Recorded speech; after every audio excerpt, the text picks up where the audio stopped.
안녕하십니까. 다소시스템 코리아 대표이사 조영빈입니다. 다시 한번 인사드리겠습니다.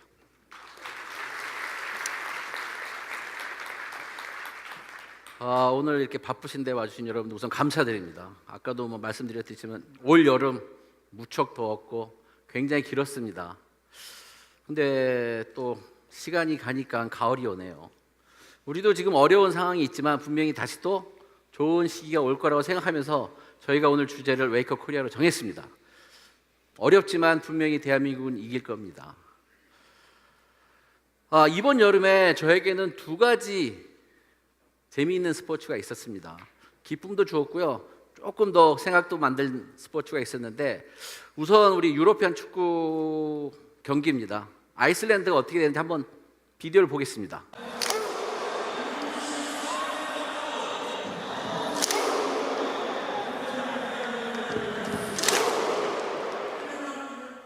인구 33만입니다. 과연 아이슬란드가 우리 과거에 랭킹에 있었을까요? 근데 어떻게 이 나라는 4강에 진출할 수 있을까요? 우리한테 주는 시사할 점이 되게 많은 것 같습니다. 우리 2002년 대한민국 보는 것 같지 않습니까? 올림픽을 한번 보겠습니다. 올림픽에서 보여준 일본 팀 400m 계주, 그 사람들의 각자를 모으면 이 메달을 딸 수가 없습니다. 이 사람들은 자기가 문제가 뭐고 그 문제를 해결하기 위해서 노력해서 통과했습니다. 굉장히 아름다운 모습인데 왜 저는 마음이 아플까요? 이러한 것들이 우리에게 주는 의미가 뭘까요? 그리고 우리는 현재 가지고 있는 문제점에 대해서 우리만의 솔루션을 찾아서 하나씩 수행하고 있을까요? 우리의 오늘을 한번 제가 보겠습니다. 100대 기업 매출액 증가율과 경제 성장률입니다. 여기서 보시는 바와 같이 지난 5년간 우리의 매출액 증가율이 급속히 떨어집니다. 경제 성장률은 2%예요. 2%대도 잘 모르겠어요. 앞으로 다 갈 수 있을런지. 요즘 경기가 되게 어렵죠. 2016년. 그래서 많은 기업들이, 부실 기업들이 생겨서 직장을 잃은 사람도 많지만 또한 청년 일자리 창출하는데 되게 어렵습니다. 우리 산업의 축을 이루고 있는 해양조선 끝을 모르고 떨어지고 있습니다. 해운업 과연 살아남을까요? 이게 단지 두 인더스트리가 아니라 전반적인 제조업에 저는 위기가 지금 다가오고 있다고 봅니다. 우리가 90년대 말 금융위기 왔을 때 기업들이 한번 살아보려고 노력했는데 지금은 우리가 오히려 역사상 가장 많은 현금 보유금을 가지고 있다고 합니다. 그리고 기업들은 투자를 줄여서 단기 이익을 찾고 있습니다. 결국 무슨 말일까요? 장기적으로는 분명히 큰 손해가 올 것입니다. 우리 기업 연평균 투자 증가율을 한번 보면 우리 글로벌 기업 금융위기 전과 후를 보니까 5분의 1입니다. 특히 중소기업들은 지금 마이너스입니다. 이렇게 투자를 못하고 있는데 왜 그럴까요? 우리가 살아남기 위해서 현금을 보유하고 버티고 있는 건 아닌지 제가 궁금하거든요. 이런 위기가 너무 일상화돼서 그냥 항상 있었던 거, 그래서 당연하게 받아들이고 있는 것은 우리는 아닌지 모르겠습니다. 그럼 이런 어려운 상황에서 우리의 도전 과제는 무엇일까요? 우리 기업에 계신, 여기 계신 많은 분들이, 경영진분들이 항상 혁신에 목말라 있습니다. 우리가 전체 투자 부분은 줄여도 이러한 혁신의 투자는 지속해서 하시려고 노력하고 계십니다. 일례로 ERP 고도화, 보안, 인프라, PI 등 많은 프로젝트를 하고 있죠. 거기서 더 나아가서 요새 많은 관심이 있는 데가 빅데이터, AI, IoT, 인더스트리 4.0 등의 관심을 많이 가지고 계십니다. 근데 여기서 우리가 다시 한번 생각해 보셔야 됩니다. 우리가 지금 하고 있는 이 투자가 기업의 진정한 혁신을 가져오고 있나요? 그리고 이런 투자가 우리 비즈니스에 진정으로 도움이 되고 있나요? 제 생각에는 이러한 혁신적인 프로젝트에서 가장 중요한 것은 체인지 매니지먼트입니다. 과연 우리가 선진 기업의 인더스트리 베스트 프랙티스라는 것을 프로세스와 기술을 도입합니다. 그러나 많은 사람들은 현재 본인들이 일하는 방식과 기능을 고집하고 변화하지는 않는 상태에서 이런 새로운 시스템을 받아들입니다.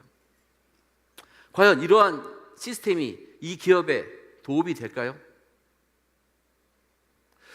목표를 달성하기 위해서는 우리는 우선순위를 정해야 됩니다.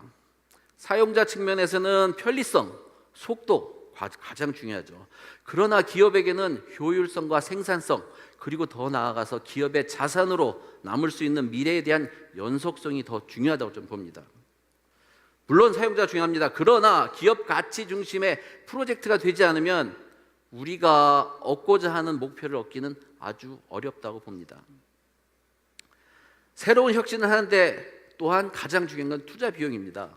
그러나 투자 비용보다 더 중요한 것은 우리가 어떠한 결과를 얻을 수 있느냐는 것입니다. 전 세계적으로 새로운 경제 성장을 위해 많은 사람들은 파괴적 혁신을 이야기합니다. 그리고 더 나아가서 이러한 파괴적 혁신을 보여준 회사들의 가치는 굉장합니다. 우리의 생활 패턴을 바꾸고 그리고 이러한 업들이 우리의 새로운 경제와 가치를 창출했습니다. 이러한 회사들의 공통점은 플랫폼을 통해서 혁신을 이룬 대표적인 사례라고 할 수 있습니다. 4차 산업혁명 요새 많이 얘기하죠. 융합과 소프트웨어라는 중요한 요소가 있으며 대한민국 인적자원으로 저는 가장 잘할 수 있는 분야가 4차 산업이라고 저는 개인적으로 생각합니다. 그러나 대한민국의 경제 규모가 11인데 우리 4차 산업혁명 준비 평가가 지금 얼마로 나와 있을까요? 25위입니다. 왜 이런 평가를 받을까요? 저희가 이제 저희 한번 얘기를 한번 들려드리겠습니다. 저희와 우리나라겠죠. 우리가 80년대에 3D로 고객들과 일을 하기 시작했습니다. 3D를 통해서 2D보다 빠르게 설계하고 직관적으로 모든 사람들과 소통할 수 있는 중요한 시스템으로 자리를 잡았습니다. 그러나 이러한 가치를 이해하면서도 많은 사람들은 당장의 편의성과 아니면 비용 때문에 3D를 일부 정도 도입을 하시는 회사가 많이 있습니다. 어떤 분은 저에게 그러더라고요. 제가 20년간 2D를 썼는데 왜 내가 3D로 바꿔야 되냐고. 나 퇴직하고 나시면 다시 오시라는 얘기 하신 분도 저한테 있습니다. 우리 주변에는 많은 기업들이 생각보다 3D를 마스터로 쓰고 있지 않습니다. 기업에서. 그리고 3D를 작업해서 2D로 공유하는 경우도 많습니다. 물론 그렇게 사용하는 데는 분명한 이유가 있을 겁니다. 그러나 궁극적인 기업의 목표를 이루기 위해서는 우리는 이러한 이유 또한 해결하기 위해서 노력해야 됩니다. 90년대 우리가 DMU를 소개했습니다. DMU라는 중요한 기술을 통해서 제품 개발에 혁신을 가져오고 실제 제품이 가상 공간에서 모캅을 만들어 시뮬레이션을 할 수 있습니다. 제품 개발 속도, 비용, 품질 이런 면에서 굉장히 기여를 많이 했습니다. 실질적으로 더 나아가서는 이런 모캅을 가상 공간에 만들기 때문에 비용뿐만 아니라 환경에도 크게 이바지할 수 있습니다. 그러나 과연 이런 중요한 요소가 우리 대한민국에는 어떻게 사용되고 있을까요? 많은 분들이 설계해서 품평회를 합니다. 그리고 몇 가지 키네마틱스 정도를 합니다. 그리고 이게 DMU라고 생각하시는 분들이 생각보다 많이 있습니다. 우리가 무엇인가에 투자를 했는데 그 투자에 대한 진정한 보상을 제대로 받고 있나요? 기업들이?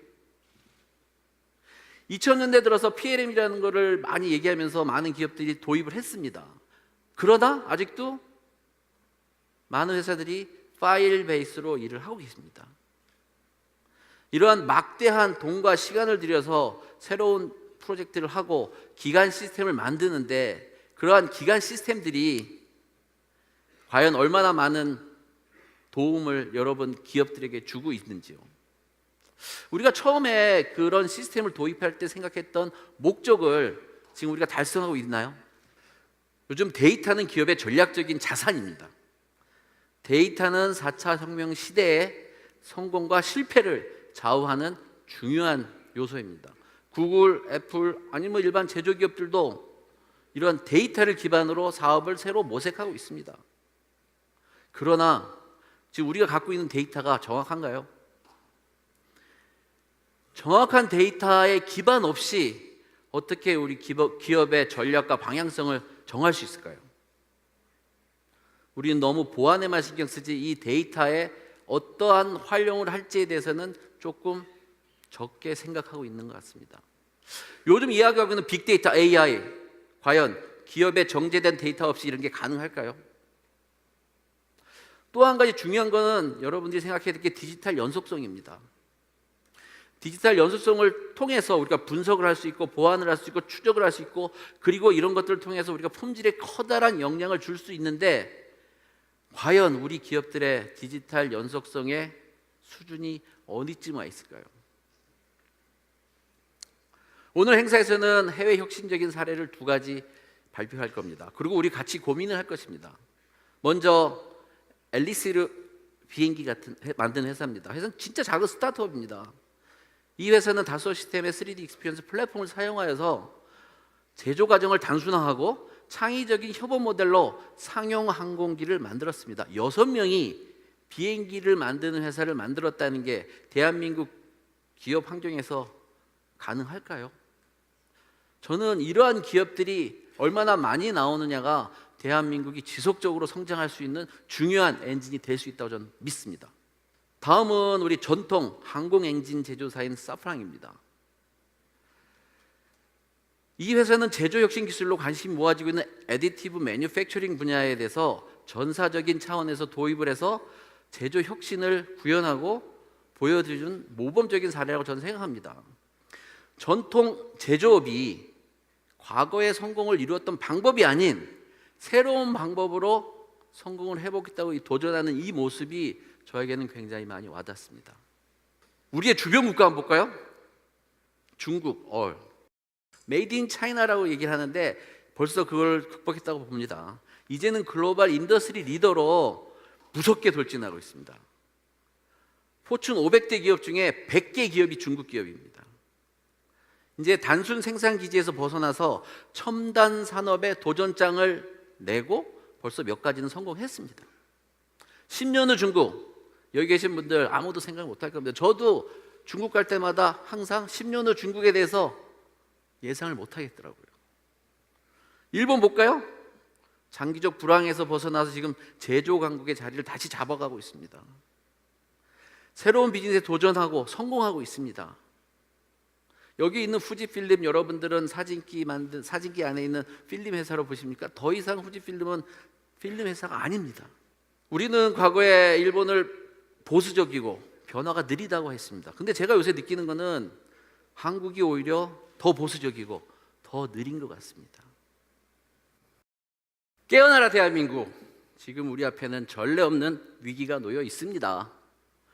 우리가 어떻게 이 위기를 이해하고 해결책을 찾아서 수행할 수 있는가가 위기를 극복할 수 있는 중요한 요소라고 저는 생각합니다. 안타까운 것은 우리 산업에서 벌어지고 있는 많은 부정적인 일들이 내부 사람들이나 외부 사람들이 미리 알고 있습니다. 그러나 이러한 위기를 미리 대처하지 못하는 이유는 뭘까요? 아마 내일 또 나쁜 뉴스가 또 우리한테 올 수도 있습니다.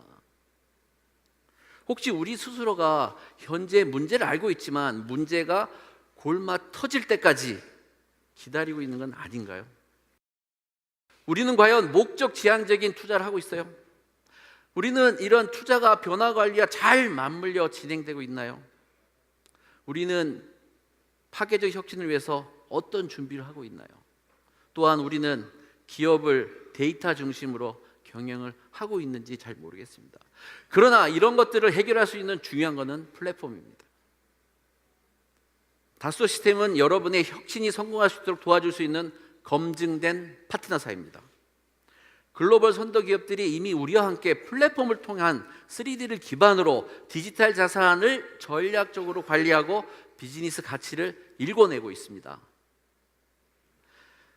다소 시스템은 대한민국 기업들이 진정으로 깨어나서 4차 산업혁명에 뒤처지지 않고 미래 비즈니스에 성공할 수 있도록 노력을 더 하겠습니다.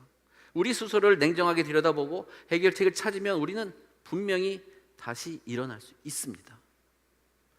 저는 대한민국이 현재의 어려움을 극복하여 새롭게 성장할 수 있다고 항상 굳게 믿고 있습니다. 우리는 인적 자원이 어느 나라보다 강합니다. 오늘 참석해 주신 여러분들 다시 한번 감사드리면서요, 여러분들의 소중한 시간이 헛되지 않도록 저희가 더 노력하겠습니다. 감사합니다.